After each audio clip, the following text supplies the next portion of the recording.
Hey guys, and welcome to this episode of the Happy Knitting Podcast. My name is Julia and I'm coming to you from the UK. Today is Sunday, the 24th of September 2023. Originally, I wasn't going to record today because I and everyone else in my family have a lovely cold, but I decided to jump in really quickly just to give you an update on what I've been working on, because I do have some exciting knitting and crochet to show you.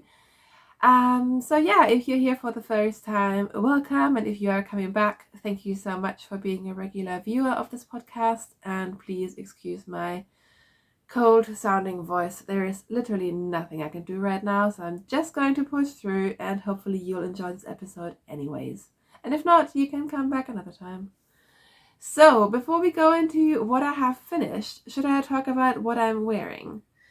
This is the Shifty Pullover or Sweater by Andrea Mowry, which I didn't knit out of the recommended yarn. I think you're supposed to use Spin Cycle or one of those sort of color changing yarns as the contrast, or even both colors, so the gradient happens by just the yarn changing colors. But what I did is I used a cone of woolly knit British wool in the Morning Frost colorway, this sort of like a heathered light gray, as the background color, and then I just used different scraps of, or like leftover balls of all kinds of woolly wools, I should say, as all the contrasts. So I think there's some JC Rennie in there may be some Holst, I'm not quite sure. Like all the sort of, British wool types yarn that I have in my stash. And this took so much time to knit. This was such a labor of love, and I swore to myself I wouldn't make another one. But I really, really love this pullover. Like, it's relaxed, the fit is great. I think the fit didn't used to be so great, but she updated the pattern maybe last year. So I didn't have any problem with the fit. And like the texture is great. It creates a really warm fabric because with all the slip stitches, it's almost like 2 layers of fabric, and it's just so lovely. I'm actually tempted to make another one. I'm thinking I might get some Zauberball yarn to replace the Spin Cycle because that is expensive. So I don't have to do all the color arrangement and changing again. But I would really like to make another one. This one fits so well, and I feel like once I put this on with a pair of jeans like today, I'm just fully dressed. Like, it's not fancy, but it just looks like a great outfit. So yeah, maybe I am thinking I should make another one. And I dug this one out because yesterday I finally got all of my quote-unquote winter sweaters out of storage. So this is such a tangent, but it is knitting related, so we'll talk about it. What I tend to do is in summer, or basically in spring, I will leave out, some like lighter sweaters that I'll throw on basically throughout the year. Like I have a couple of lentils and a couple of cropped, sort of more springy garments. But all the proper warm sweaters go into vacuum bags, especially so last year because we moved and then I didn't have space for my sweaters, and only, I think at the beginning of August, we finally built the shelves for my wardrobe. And anyways, I got all of my winter sweaters out last night. They're all looking really nice because I did actually wash most of them before I put them in storage. I actually donated 9 sweaters, which felt really, really harsh. But I just didn't want to hold on to sweaters that I did love in the past, but they either don't fit me anymore, or there was some reason why I don't really wear them, so I donated them. Yeah, because we are in a cost of living crisis, so they were gone within like 10 minutes, and hopefully they will get someone else through the winter. So yeah, I found this one and I love it, and I might make more. Alright, should we talk about some finished objects? Because I have 2. The first one will not be a surprise to you, but I finished, which one is the front? I finished my Fireside blanket, which is a pattern by Attic24, who is Lucy, I believe. It's a free pattern on her blog, and I got the kit from Wool Warehouse that comes with all the yarn and colors and everything you need, the printed pattern, and it was great. It was my first official sort of Attic24 pattern kit. So I've made a couple of her blankets in the past, the really simple one, like the granny stripe and the ripple blanket, whatever that's called. Is it wavy ripples? I'm not sure. I made those before, but this is like my first proper sort of kitted blanket, and isn't it great? I absolutely love it. So essentially you make all the squares and you join them as you go, and then it has this massive border, which is where I did some modifications. So as I mentioned last week, I changed the color order to make it a proper sort of gradient rainbow effect on the border, which I am so happy I did that. I think that may be like my favorite part, because like all the squares, they're beautiful, but obviously it is quite a, should I say scrappy look? It's a little bit scrappy. But then this just ties it together so beautifully. And I omitted the pink in the color scheme for the border, just because it didn't really work as well as I thought it would. And so I ended on the dark blue, and instead of the sort of wavy finishing border stitch that Lucy does, I just did some half double crochets to just tie it all together. Like, I wanted something simple and not frilly or fancy, and yeah, oh my god, I am so happy with this. I have now washed it and blocked it, and it's gotten even like softer and a little bit more drapey, and oh my god, I love this so much. The original yarn, which is the Starcraft's Heather's DK, which is an acrylic. But I will say I really liked it. I actually really liked it. And I'm now working on another blanket, which I'll show you in a second, with their regular Starcraft DK, but I prefer this. This one is slightly less soft. I wouldn't say it's scratchy, but some people on Ravelry thought it was scratchy. And it is scratchy compared to the Special DK, which I think is the more common sort of Starcraft acrylic yarn people use for blankets. But it's beautiful. I think this feels more woolly, and it doesn't have that sort of squeaky plasticky feeling.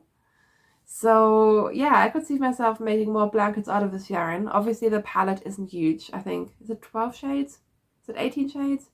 It's not that many, but I have looked and I am tempted one day maybe. But this is done. I love it. This took me about 6.5 weeks, 7 weeks to make. But I did also put quite a lot of time into this, which is why I didn't really work on so much knitting over the past couple of months. But it's done. I love it. I used a 4mm crochet hook, and other than changing the border colors and the last row, I just followed the instructions and they worked out beautifully. So that is done. I can't even let go of it. I love it so much. But I also have another finished object, which you didn't see coming. Because, remember me talking about casting on another anchor sweater, blah, blah, blah. Well, when I finished the podcast, I decided to make a ripple bralette. So I'm not sure if I mentioned this, but this, oops, there's some other project attached. This is the Ripple Bralette by Jessie May Designs, and this used to be all the rage a couple of years ago. Everyone was making these bralettes, and I made some and I wore them, and then I sort of forgot about them. And last week I just put one on again, and it doesn't really fit anymore because I've had a baby, my body has changed, a million things have happened. But I actually felt like this is actually a really nice thing to have. So I decided to cast on some more ripple bralettes. So I have done one, and this one is finished. And if you're thinking this doesn't really look like the original ripple bralette, you're right. I did modify it quite a bit. So there are a couple of different ripple bralette patterns out there. Now I think there's a ripple bralette and a ripple tank, and yeah, I just did whatever I wanted. So instead of having regular ribbing at the bottom that sort of ties in a little bit, I just went straight into the sort of wider rib pattern for the pattern, and as you can tell, I've made it quite a bit longer. So this almost has like a sort of sports bra, you know, the longer sports bras that people go running in. It's got that sort of fit, which I think would be really comfortable. I'm not going to go running in it, and I also then don't tend to wear these just like that, even though, I mean, maybe if it's like 35 degrees, I might think about it, but I don't tend to be like a cropped tank top person. But yeah, I just thought it would be really, really cozy and comfortable. And then for the back, you tend to do these sort of triangles as well. But as with my last bralette, which I made like 4 years ago or something, I didn't see the point and I'm lazy. So I just, in the back, I also just stuck with the 3x3 rib and then in the end just attach the straps, because I don't need the triangular part at my back. I don't have boobs on my back. So I simplified it quite a bit. Also, my gauge didn't match, so I just sort of played around. And because I really like these to have a lot of negative ease, I actually knit size small, even though I think the numbers suggest that I should be knitting size medium. But also, and this sort of negates this entire explanation, I didn't gauge swatch. I just sort of compared to the one that I already had.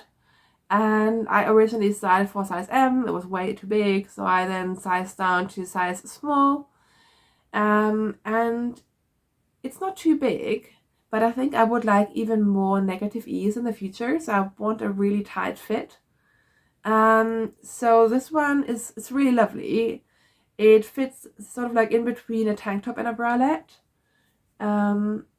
But for the next one, if I get around to making another one, I might even either size down more, or I mean, this yarn that I used is theoretically a sock yarn, so 4-ply, but I find it quite a thick sock yarn. So this is one of the alpaca sock yarns, and I lost the ball band because this has been like a random ball that's been flying around my stash for years. So this is either Regia alpaca sock yarn or the Rico alpaca sock yarn. They both have an alpaca sock yarn, which is very, very similar. And I remember I got a black quantity out of which I knit a Jennifer Steingas pattern a couple of years ago. And then I got this one, which I think I used some of the balls for something else. I honestly cannot remember. But yeah, so this is sort of, it's quite fluffy without having held any mohair. This is just the sock yarn. And I think if I used a more regular sort of merino yarn, it probably the gauge would be a little bit smaller, so it might fit a bit tighter. But it's done and I love it, and it worked up within like a day and a half. So there you go, surprise finished object. But the downside is I did not cast on my Anchors sweater like I said last week. Sorry, I feel like my voice is just getting worse, so I'm going to try to hurry up. But very quickly, on works in progress, I didn't massively work on these socks. These are my socks using the Bird Club by What Mustard Made. I talked about these in detail last week, so I won't show them anymore because I've maybe added an inch, if even that. I did quickly want to show you the socks that I talked about last week but forgot to bring. These are the socks that I lost in May and then found again last week. These are some Decathlon socks, which is like a broken rib pattern, which I really, really like. It's really fun to knit and also really, really great to wear. Like if I were knitting for gifts, I think I would knit these because it's almost like a rib texture, so it's really stretchy, but yeah, I love it. I think they're really pretty. And I think when I found them, I had just completed the heel, or maybe I was just about to do the heel. So now I am a little over halfway on the foot. Again, didn't knit massively on these, but I wanted to show them because I didn't have them to show last week. And this yarn is really exciting. This is from Jude of Stranded Dye Works, and I got one of his sort of mystery yarn packs in the beginning of the year, where you get 3 skeins of random sort of one-of-a-kind colorways, and sometimes you get random bases. So this one is actually a high twist merino cashmere nylon base, which I got really excited about. The other 2 skeins were a thicker weight, but this was the only sock yarn I got. Yeah, MCN high twist fingering, Stranded Dye Works, in a paint box one-of-a-kind colorway, and these are so pretty. I really need to work on these more. The only problem is that for sort of TV knitting it's fine, but I need socks to knit when I'm watching Formula One or possibly when I'm like doing training and stuff. And I just keep missing the pearl rows on these, so I need vanilla socks, hence why I cast on these ones for sort of super easy knitting, and these ones I need to focus on a little bit more. Not massively, but yeah, I just haven't really put the time into these. But I do love the yarn, and I'm really looking forward to having these finished one day. So those are my 2 sock whips. And then finally, you guys, finally I have picked up my Eastlander again. And honestly, I don't know why I was delaying this so much, because it's flying. So this is my Eastlander, which is a pattern by Ellie of Scandier Knits. It's a really clever top-down construction with a couple of steeks and short rows and color work, and it's really involved the way you start it, and then after like the first little bit it's really simple.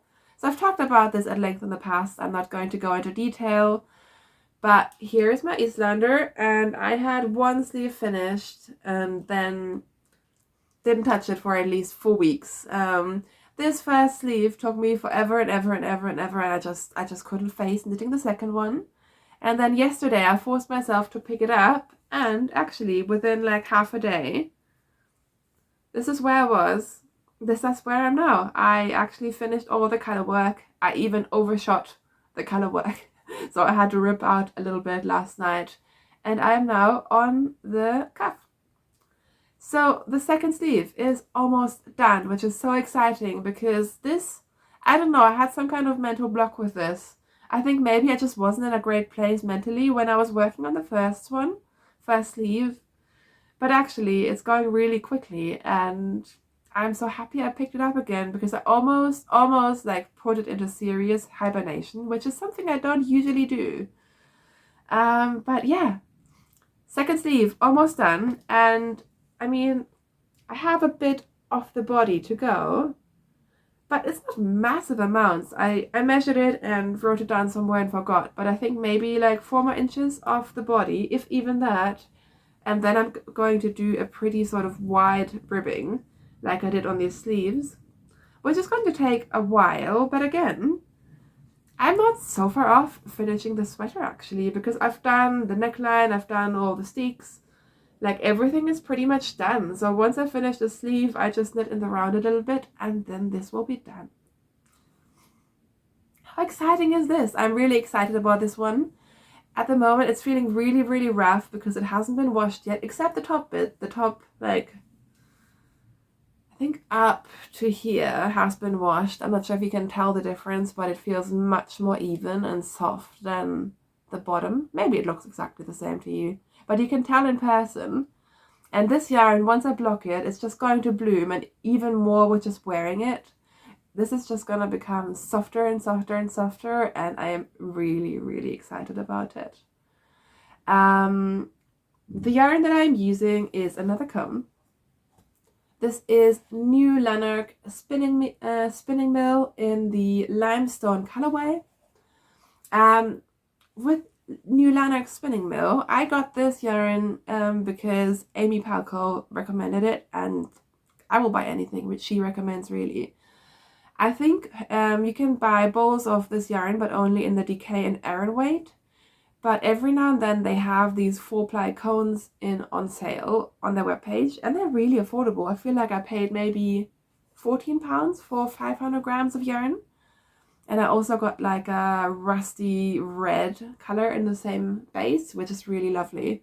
So this is just your sort of regular rustic British 4-ply yarn, and then I am pairing it with one of my favorite yarns, which I keep talking about again and again and again.